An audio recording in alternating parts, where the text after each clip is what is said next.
It was the Scottish author of Sherlock Holmes, Sir Arthur Conan Doyle, who said, "It is a capital mistake to theorize before one has data."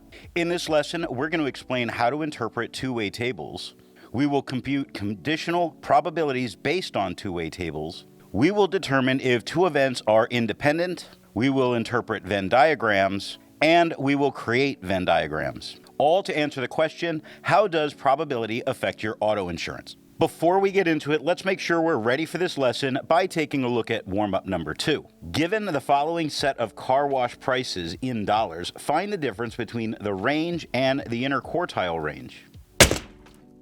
Finding the range is just a matter of finding the high and the low, so we wind up with 27.5 minus 12 to give us a range of 15.5. To find the inner quartile range, the first thing I have to do is find the second quartile, which is the second or the middle point of 20. We then find the middle of the bottom half, which is 15 and 16 shared, meaning we get a 15.5 as the first quartile. And we find the middle of the top half, which in both cases is 24, to find the third quartile. So the third quartile minus the first quartile will give us 24 minus 15.5, which is 8.5. Now we're going to say 15.5 minus 8.5 to give us 7. Now, let's take a look at a problem that you will be able to do by the end of this lesson. There are 80 people who attend classes at Vetrone driving school, and the ratio of boys to girls is 2 to 3. A student will be randomly selected to compete in a driver safety contest. What is the probability that a girl is picked? Since the ratio is 2 to 3, the number of boys can be represented as 2x, and the number of girls can be represented as 3x. Together, they make 80 students. This means that we have 5x, or that x is 16. If we're looking for the total number of girls, that would be 3 times x, or 3 times 16, which is 48. So the probability of a girl would be the total number of girls, which is 48, divided by the total number of students, which is 80, so we can get approximately 60%. So the probability that a girl will be selected, 60%. Insurance companies classify drivers according to their age, sex, marital status, driving records, and locality. This may, at first, sound discriminatory, but it is not. An insurance company is a business to make a profit. As a result, they need to know what type of drivers are most likely to be involved in auto accidents because these drivers pose a greater risk of cost to the company. The number of accidents people in these categories are involved in allow mathematicians to look at frequencies and relative frequencies to use the data to formulate probabilities. A statistician called an actuary can predict how often customers, based on these criteria, will submit claims. Insurance companies use these predictions to create the premiums they charge to different classes of drivers. So if in your age group women pay less than men for the same car insurance, it's because statistics show that women as a group are less financial risks to the insurer. It is not because of any personal characteristics any specific man or woman might have. As a teenager, you will pay a higher rate than your parents because teens have proven to be a higher risk to insurance companies. Many insurance companies offer discounts for taking a driver's education course or for maintaining high grades in school. Why?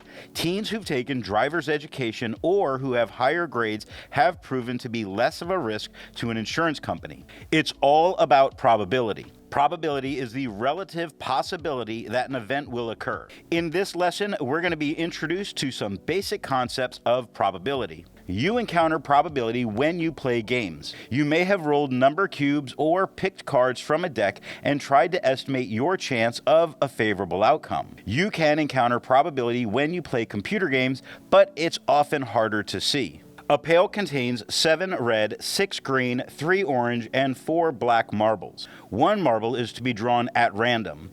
What is the probability that a marble is red? The outcome of an experiment is called an event.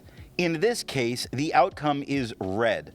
Mathematicians use shorthand to express the probability that a marble is red A capital P is used along with parentheses, and the event is abbreviated with that capital letter. If we let R represent the event red is drawn, then the probability that a red marble is drawn can be written P of R. So P of R would be equal to the total number of red marbles divided by the total number of marbles in its entirety. There's 7 red marbles and there are 20 marbles in total, meaning that we're approximately at 35%.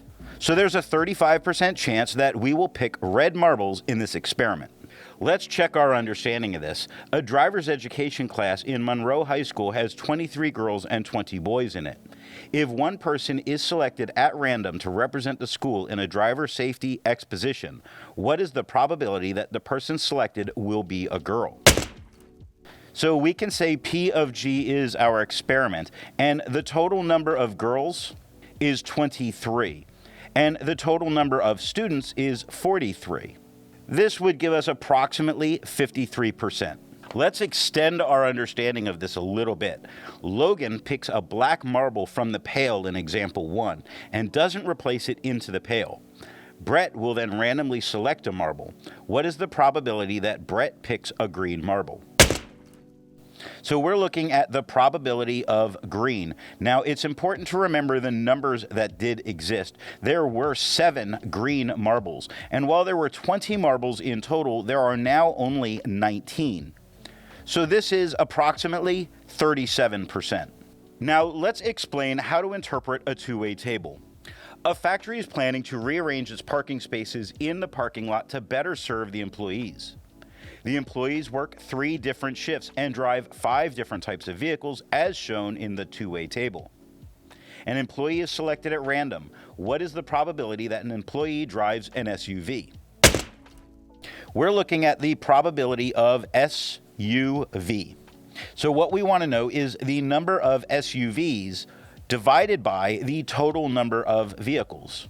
This is going to give us 91 SUVs in total, over 246 total vehicles, giving us approximately 37%. Let's check our understanding of this. Using the table from example 2, find the probability that a random selected employee is on the night shift. We're looking at probability of the night shift, so we want to know how many employees are on the night shift. And when we add that up, we get 59. Now, this is out of all of the employees of 246, which is approximately 24%. Let's extend our understanding of this even farther to say, using that table from example 2, what is the probability a randomly selected employee drives a motorcycle and is on the morning shift? So we're looking at the probability of a motorcycle morning shift. Now, there are 4 employees that drive motorcycles on the morning shift out of 246. And for that, we're going to get approximately 2%. Now, let's compute conditional probability based on a two-way table. The factory from example 2 is thinking of a closing part of the parking lot at night, since there's fewer night shift workers. What is the probability that an employee drives a motorcycle given they work the night shift? This is an example of a conditional probability. Since we're given that the person works the night shift, the denominator will be the total number of people who work the night shift. The numerator is the number of employees who work at night and drive a motorcycle. So the total number, the probability of night shift motorcycle, is the total number that ride a motorcycle at night, which is 5 in the table, and the total number of night shift employees, which is 59. We'll get approximately 8%. Let's check our understanding of this, and using the two-way table, still from example 2, let's find the probability that a randomly selected employee works the night shift and they drive an SUV. We're going to leave this answer as a fraction. So we want the probability of a night shift SUV. The total number of SUVs being driven on a night shift is 19, and the total number of people that drive an SUV is 91. Now, we don't have to turn this into a percent because the problem did say to leave it as a fraction. Justin is doing statistical analysis to check if sports cars in his town are involved in more accidents than other types of cars. He polls 315 randomly selected parents of students in his high school and gets the results shown on the table. Does the table support Justin's theory that sports cars get in more accidents? So Justin needs to examine two probabilities: the probability of an accident and the probability of an accident with sports cars. So the probability of an accident would be the total number of accidents divided by the total number of cars, giving us 150 over 315, which is approximately 48%. Now, if we restrict the set of sports cars and we find this conditional probability, this is the probability of an accident in a sports car. So there were 50 sports cars that were in accidents divided by 105 total sports cars to get approximately 48%. Since the probability of the accident is equal to the probability of an accident in a sports car, we'll call these independent events.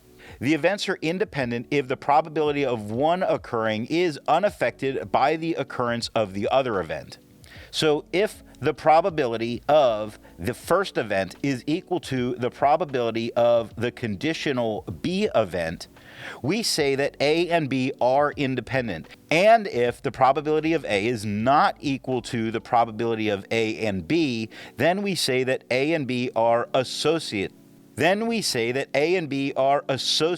events. Since the probability of having an accident is the same for the set of sports cars as it is for everyone in the entire survey, Justin did not get his support for his theory. The percentage of sports car drivers who get into accidents is no different than the general percentage of people who got into accidents in Justin's survey. Now, let's check our understanding. Using the table from example 4, can we explain whether or not N and S of D are independent events? So, the probability of no accidents, that is, the 165 people who have had no accidents, and the 315 total vehicles which has been there, which is approximately 52%. Now, the probability of no accidents if they're in a sedan, sedans that have never been in an accident, divided by 114 total sedans, which is approximately 39%. Since P of N and P of NSD are not equivalent, N and SD are not independent events. Now, let's create a Venn diagram. Jhanvi is judging a classic car show. She's also preparing a report on the cars in the show. There were 135 cars at the show. 70 of the cars had manual transmission, and 43 had air conditioning. 13 had manual transmission and air conditioning, and 35 had neither. A car will be selected at random to appear on the cover of the report. What is the probability that the car will have air conditioning but not manual transmission? Jhanvi knows that a picture is worth 1,000 words, so she's using a specific type of graph called a Venn diagram to display some of her findings. The Venn diagram has different regions to represent each of the different conditions or combinations of categories. Jhanvi lets M represent the cars with manual transmissions and A represent the cars with air conditioning. She then created the Venn diagram that we can now see. Notice that the number in each region all add up to a total of 135. How can these Venn diagrams be interpreted? The region with the horizontal line shown the 43 cars that have air conditioning. Notice that 13 of the cars are also in the manual transmission circle. So these 13 cars have both manual transmission and air conditioning. The 30 cars in the section that now has vertical lines in it as well have air conditioning but do not have a manual transmission. The 35 cars shown outside of both circles do not have a manual transmission or air conditioning. You can view the Venn diagram as a schematic puzzle that give you information. The probability that a random selection of cars has air conditionings but not a manual transmission can be found by using the numbers from the Venn diagram. So the probability of a car having air conditioning but no manual transmission, that is going to be that top number that we're going to go after, which is 30 in this case, divided by the total number of cars in the show, which is 135. This is going to give us approximately 22%. So there's a 22% chance that the car on the cover of the report will have air conditioning but no manual transmission. Now, let's check our understanding. The Venn diagram describes cars on the lot of Mercelli's used car showroom.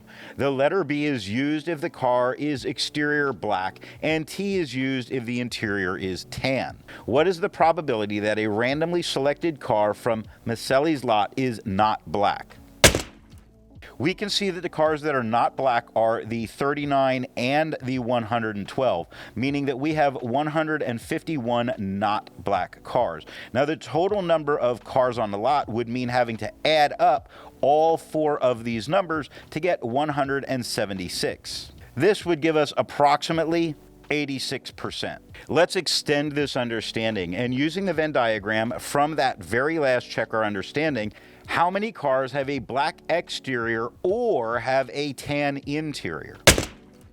This would mean we add up the 17, the 8 that have both, and the 39 of only tan interior to get a total of 64. Using the Venn diagram from example 5 and our check our understanding, what is the conditional probability that a randomly selected car is black given that it has a tan interior?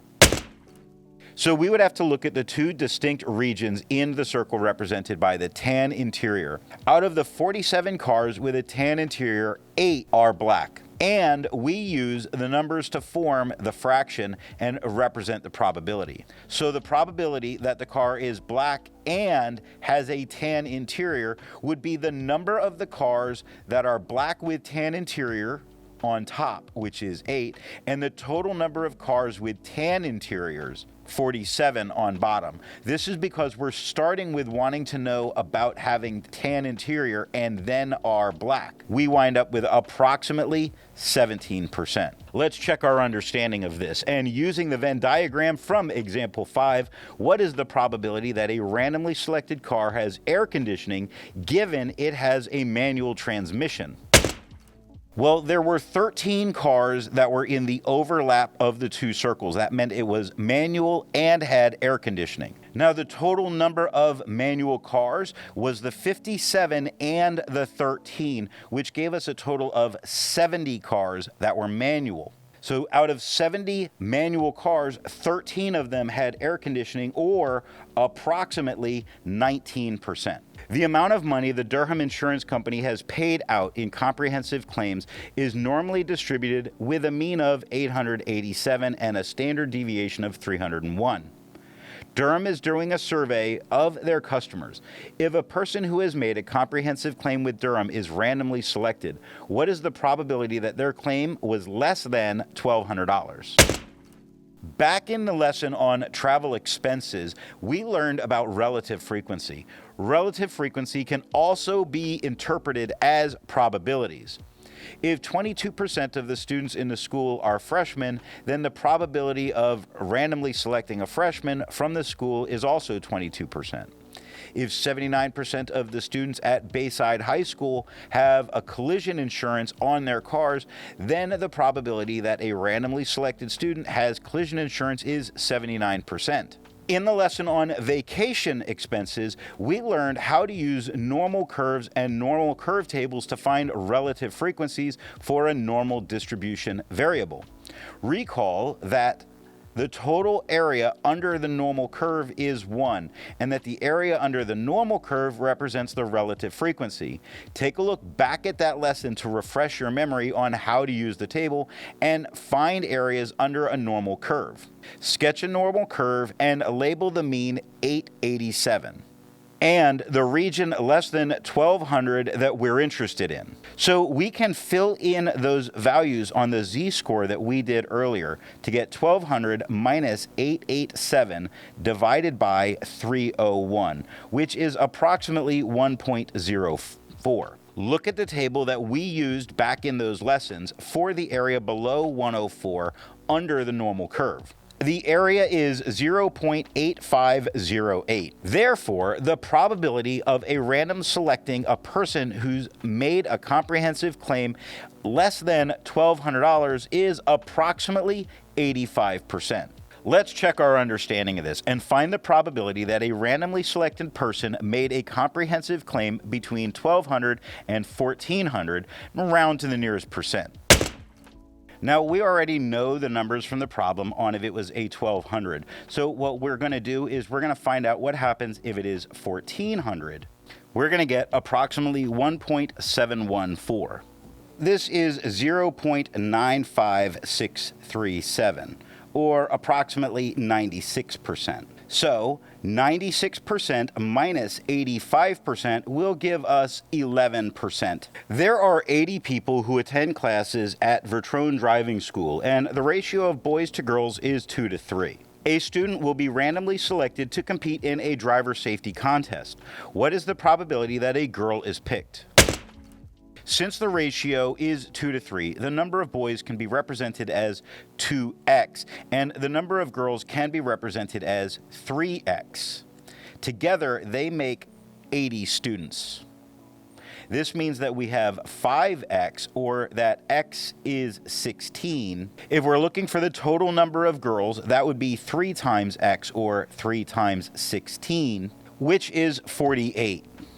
So the probability of a girl would be the total number of girls, which is 48, divided by the total number of students, which is 80, so we can get approximately 60%.